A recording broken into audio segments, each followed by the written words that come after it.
అతడు దేవుని కలిసిన ఆ క్షణంలోనే ఒక ప్రకటన, ఒక ప్రత్యక్షత. ఏమిటి ఆ ప్రత్యక్షత అంటే, సౌలా సౌలా, ఇక మీద జరగబోయేది నీకు చెప్తాను. ఏమిటయ్యా అనంటే, నీవు నా నామం నిమిత్తం ఎన్ని శ్రమలను అనుభవించవలసి ఉందో అది నీకు నేను తెలియజేస్తాను. చప్పలు కొట్టండి గట్టిగా, హల్లెలూయా. పౌలు గారిని దేవుడు ఏర్పాటు చేసుకోవటానికి ఒక ప్రధానమైన కారణం, ప్రైమ్ రీజన్,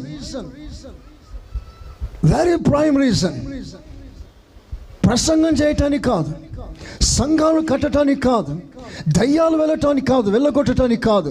పౌలు గారిని దేవుడు ఏర్పరచుకోవటానికి ప్రధానమైన అంశం, నా నామం నిమిత్తం నువ్వు అనేక శ్రమలను అనుభవించవలసి ఉంది, ఇందుకే నేను ఏర్పరచుకున్నాను. చప్పలు కొడతారా?